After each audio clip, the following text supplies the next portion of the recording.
This is chapter number 6. They were going to turn her into a boy. As a boy, you'll be able to move in and out of the market, but buy what we need and no one will stop you, Mother said. It's a perfect solution, Mr. Swira said. You'll be our cousin from Jalalabad, Nuria said. Come to stay with us while our father is away. Parvana stared at the three of them. It was as though they were speaking a foreign language, and she didn't have a clue what they were saying. If anybody asks about you, well, say that you have gone to stay with an aunt in Kunduz, Mother said. But no one will ask you about you. At these words, Parvana turned her head sharply to glare at her sister. If ever there was a time to say something mean, this was it, but she couldn't think of anything. After all, what said was true. None of her friends had seen her since the Taliban closed the schools. Her relatives were scattered to different parts of the country, even to different countries. There was no one to ask about her. You'll wear Hossein's clothes, Mother's voice called, and for a moment it seems as though she could cry. But she got control of herself again. They will be a big beef for you, but we can make some adjustments if we have to. She glanced over at Mrs. Wira. Those clothes have been idle long enough. It's time to wear pot to use. Parvana guessed Mrs. Wira and her mother had been talking long and hard while she was asleep. She was glad of that. Her mother already looked better, but that didn't mean she was ready to give in. It won't work, she said. I won't look like a boy. I have long hair.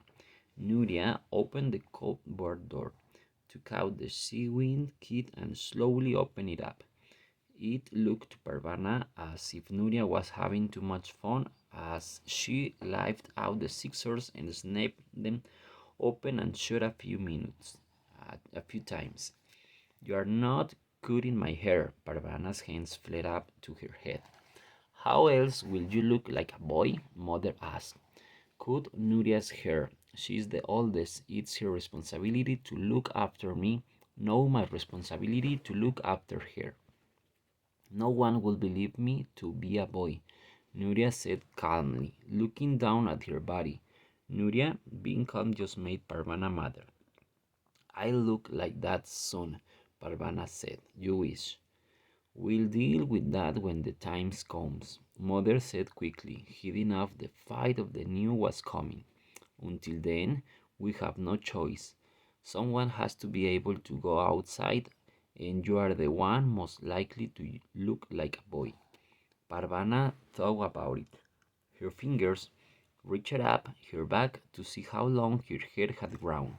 It has to be your decision, Mr. Squira said.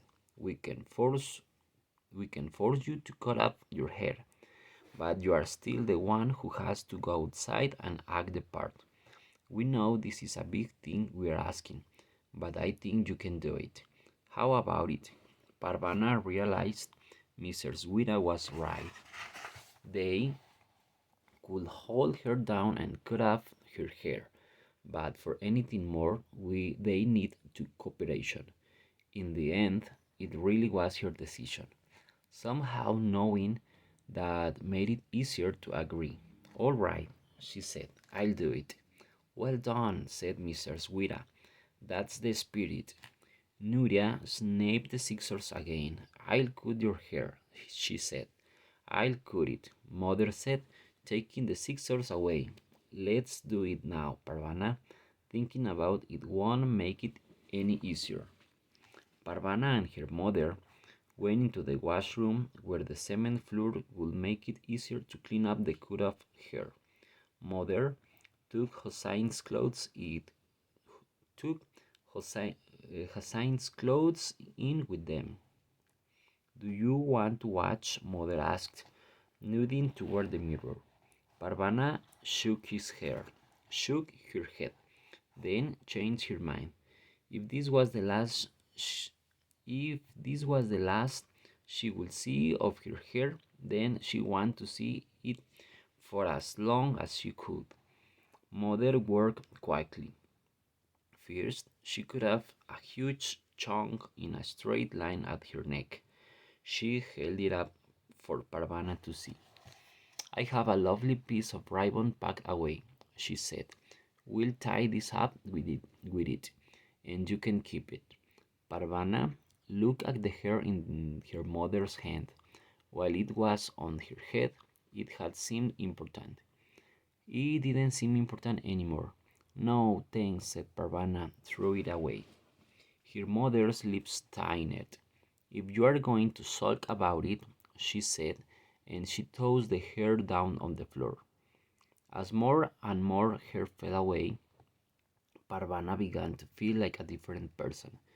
Her whole face showed. What was left on her hair was short and shaggy. It curled, it curled in a soft fringe around her ears. There were no long parts to fall into her eyes, to become tangled on a windy day, to take forever to dry when she got caught in the rain. Her forehead seemed bigger. Her eyes seemed bigger too. Maybe because she was opening them so wide to be able to see everything. Her ears seemed to stick out from her head. They look a little funny, Parvana thought, but a nice sort of funny. I have a nice face, she decided. Mother rubbed her hands brusquely over Parvana's head to rub away any stray hairs. Change your clothes, she said. Then she left the washroom. All alone, Parvana's hand crept up to the top of her head, touching her hair gingerly at first. She soon rubbed the palm of her hand all over her head. Her new hair felt both bristly and soft. It tightly, it tickled the skin of her on her hand. I like it, she thought, and she smiled. She took off her own clothes and put on her brother's. Hussein's shalwar kameez was pale green, both the loose shirt and the baggy trousers. The shirt hung down very low, and the trousers were too long, but by rolling them up at the waist, they were all right. There was a pocket sewn into the left side of the shirt, near the chest. It was just big enough to hold money and maybe a few candies, if she ever had candies again. There was another pocket on the front. It was nice to have pockets. Her girl's clothes didn't have any. Parvana, haven't you changed yet? Parvana stopped looking at herself in the mirror and joined her family. The first face she saw was Miriam. Her little sister looked as if she could quite figure out who had walked into the room. It's me, Miriam, Parvana said. Parvana, Miriam laughed as she recognized her. Hossein. Hossein, her mother whispered. You look less ugly as a boy than you do as a girl. Nuria said quickly. If mother started remembering Hussein, she'd just start crying again. You look fine, said Mr. Swira. Put this on. Mother handed Parvana a cap. Parvana put it on her head.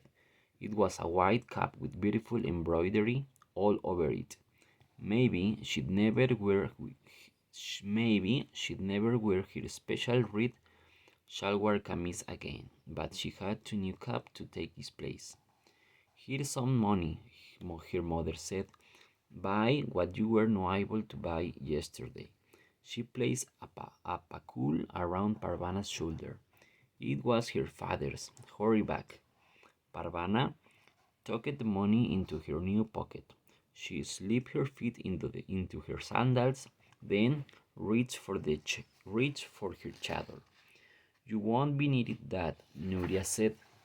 Parvana had forgotten. Suddenly, she was scared. Everyone will see her face. They will know she wasn't a boy. She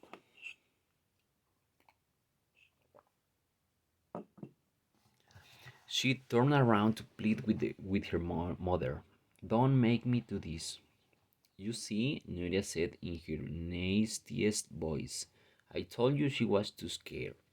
It's easy to call someone else scared when you are safe inside your home all the time. Parvana shot back.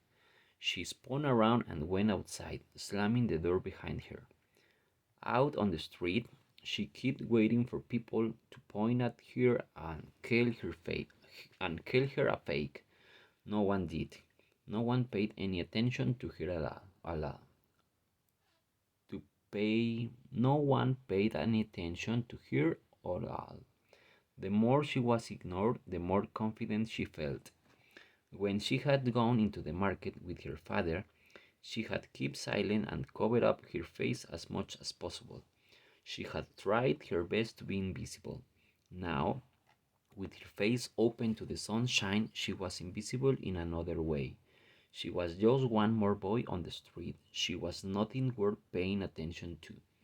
When she came to the shop that when she came to the shop that sold tea, rice, and other groceries, she hesitated for a slight moment, then walked boldly through the door.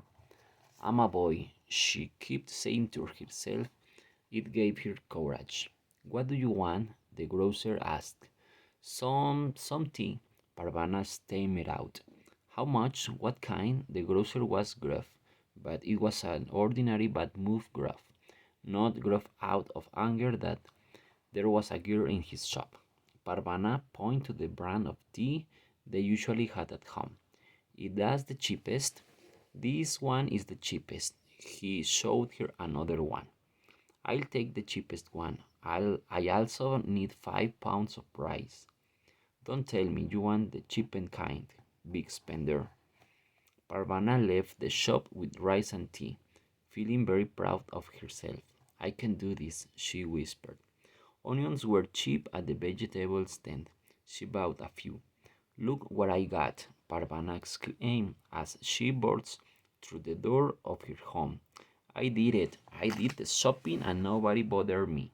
Parvana, Miriam ran to her. Miriam ran to her and gave her a hug. Parvana hugged her back as best she could with arms full of groceries. Mother was back on the toshack facing the wall, her back to the room. Alice sat beside her, patting her and saying, Ma, ma, ma, trying to get her attention. Nuria took the groceries from Parvana and handed her the water bucket. As long as you've got your sandals on, she said. What's wrong with you, mother? What's wrong with your mother now? Shh, not so loud. Do you want her to hear you?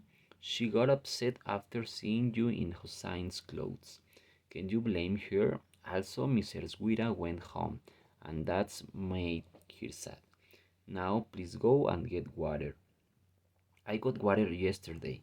I had a lot of cleaning to do. Ali was almost out of diapers. Would you rather wash diapers than fetch the water? Parvana fetched the water.